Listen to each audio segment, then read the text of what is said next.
நான் ஒரு கல்வி உளவியலாளர். என்னோட எக்ஸ்பீரியன்ஸ் இந்த ஃபீல்டில் 15 இயர்ஸ். இந்த 15 ஆண்டுகள்ல குழந்தைகள்கிட்ட என்ன மாதிரியான வித்தியாசங்களை நான் பார்த்துருக்கேன் அப்படின்னா, இன்னைக்கு இருக்கக்கூடிய குழந்தைகளுக்கு மெமரி இஷ்யூஸ் இருக்கு. படிக்கிறது ஞாபகத்துல இல்ல. நம்ம எல்லாம் சின்ன வயசுல ஸ்கூல் படிக்கும் போது தினம் தினம் படிச்சோமா? கிடையாது. ஆனா எக்ஸாம் கிட்ட வரும்போது படிப்போம், ஆமாவா இல்லையா?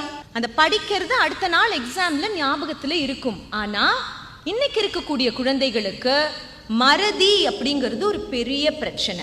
அடுத்தது சோஷியல் ஐசோலேஷன் சொல்லுவோம். தனியாவே இருக்க விருப்பப்படுறாங்க. சொந்தக்காரங்க வீட்டுக்கு வந்தா பிடிக்கல, ஸ்கூலுக்கு தினம் தினம் போறது ஒரு பெரிய கஷ்டம், அந்த மாதிரி. அப்ப சோஷியல் ஐசோலேஷன் அப்படிங்கிறது வளர்ந்த நாடுகள்ல ரொம்ப ரொம்ப அதிகம்.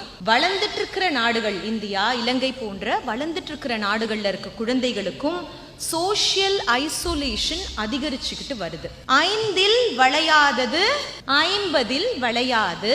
சின்ன வயசுலயே சில விஷயங்களை நம்ம கண்ட்ரோல் பண்ணணும். அதிகப்படியான ஜங்க் ஃபுட், சயின்ஸ்ல சொல்லுவோம் cut is your second brain. அதாவது நம்மளோட குடல் இன்னொரு மூளைய போல.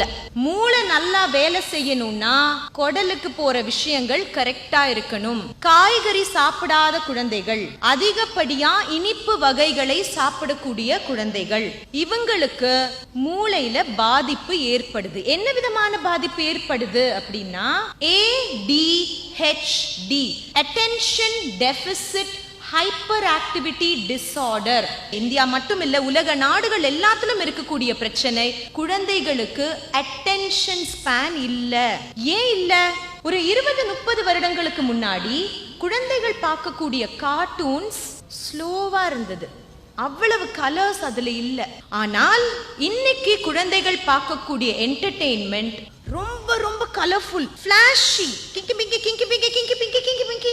அதுக்கு பிறகு அவங்க பார்க்கக்கூடிய டிக்டாக் ரீல்ஸ், யூடியூப் ஷார்ட்ஸ், இது அவ்வளவுமே 30 செகண்ட், 45 செகண்ட், ஒரு நிமிஷம், அடுத்தது அடுத்தது அடுத்தது அடுத்தது.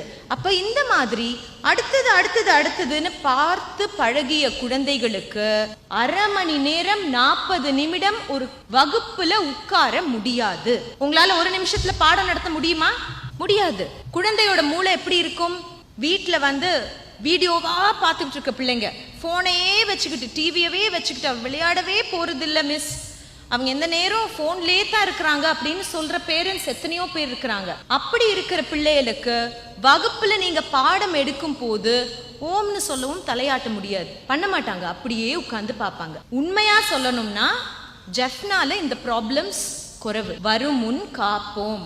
ஒரு குழந்தைக்கு ஒரு நாள்ல எவ்வளவு நேரம் ஸ்கிரீன் டைம் இருக்கலாம்? ஸ்கிரீன் டைம்னா என்ன? டிவி, போன், லேப்டாப், ஐபேட் எல்லாம் சேர்த்தது. ஒரு குழந்தைக்கு ஒரு நாளையில் 1 மணி நேரத்துக்கு மேல ஸ்கிரீன் டைம் இருக்க கூடாது. எல்லாத்தையும் விட வீடியோ கேம்ஸ் விளையாடவே கூடாது. நம்ம நினைக்கிறோம் இல்லையாமா, குழந்தைகள் ஜஸ்ட் வீடியோ கேம் தான் விளையாடுறாங்க போன்ல அப்படின்னு. அப்படி கிடையவே கிடையாது. குழந்தைகள் பார்க்க கூடாத விஷயங்கள் சினிமால விட்டுருங்க, அதெல்லாம் ஒண்ணுமே இல்லை.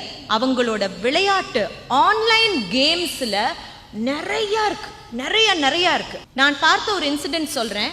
ஒரு பையன் 9th ஸ்டாண்டர்ட் படிக்கிற பையன். இந்த 9th ஸ்டாண்டர்ட் படிக்கிற பையன் பப்ஜின்னு ஒரு கேம் விளையாடுறாரு. அந்த கேம்ல என்ன இருக்கும்? ஒரு கெட்டவன் இருப்பான், அவன் காரை கடத்துவான், அவன் கத்தியால குத்துவான், இந்த மாதிரி நிறைய வேலைகள் செய்வான். அப்ப அந்த கேமை விளையாடிக்கிட்டே இருந்த அந்த பையன் சார்ஜ் முடிஞ்சிருச்சு போன்ல. அப்ப நம்ம என்ன செய்வோம்? போன்ல சார்ஜ் முடிஞ்சா சார்ஜ் போடுவோம், அப்படித்தானே? ஆனா அவர் என்ன செய்தார்? அந்த போனை அப்படியே கொண்டு போய் டைனிங் டேபிள்ல வச்சாரு.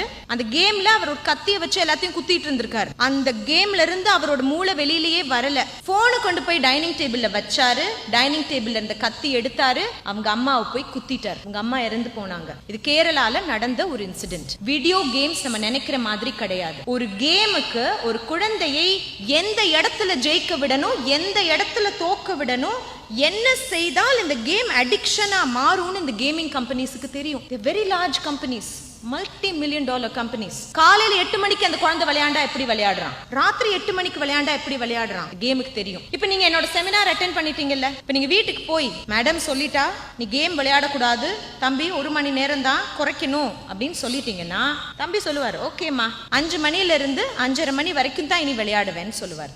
அந்த 5 மணி டு 5:30 மணி தான் விளையாடுறாருங்கிறதையும் அந்த கேம் நோட் பண்ணிட்டே வரும். டெய்லி வேணா 5 மணிக்கு விளையாடுறான், 5:30 மணிக்கு கட் பண்ணிடுறான். சரியா ஒரு 10வது நாள் கரெக்டா 5:25க்கு அவருக்கு ஒரு வெப்பனை கொடுக்கும், அவருக்கு ஒரு ஸ்பெஷல் பவரை கொடுக்கும். அப்ப அவர் என்ன செய்வார், அம்மா ப்ளீஸ்மா இந்த பவருக்கு தான் நான் ஆசைப்பட்டேன், ப்ளீஸ் ப்ளீஸ் ஒரு 15 மினிட்ஸ் 20 மினிட்ஸ் விளையாடுறேம்மா, ப்ளீஸ் ப்ளீஸ் ப்ளீஸ்.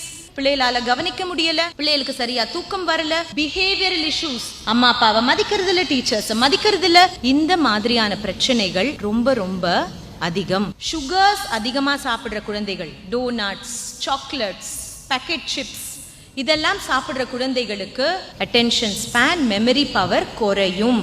அதிகமா அவங்க ரொம்ப ஆக்டிவா இருப்பாங்க, ஹைப்பர் ஆக்டிவா இருப்பாங்க, நம்மளால அவங்கள ஹேண்டில் பண்ண முடியாது. ஆஸ் டீச்சர்ஸ், ஒரு டீச்சரோட வேலை குழந்தைக்கு மட்டும் பாடம் எடுக்கிறது இல்ல, குழந்தைய வளர்க்குற அம்மா அப்பாக்கும் சேர்த்து பாடம் எடுக்கிறது தான். பேரண்ட்ஸும் டீச்சர்ஸும் சேர்ந்துதான் குழந்தைகளை வளர்க்க முடியும். இந்த டியூஷனுக்கு போட்டுட்டேன், டியூஷனுக்கு காசு கட்டிட்டேன், அவர் எப்படியோ படிச்சாகணும் அப்படின்னு சொல்லிட்டு சண்டே மட்டும் ஒரு நாள் 6 மணி நேரம் டிவி பார்த்தா இந்த குழந்தையால படிக்க முடியாது. குழந்தைய குறை சொல்லி பிரயோஜனம் கிடையாது. I am an activist. என்ன பொறுத்தவரை குழந்தைகள் தவறுகள் செய்வது கிடையாது.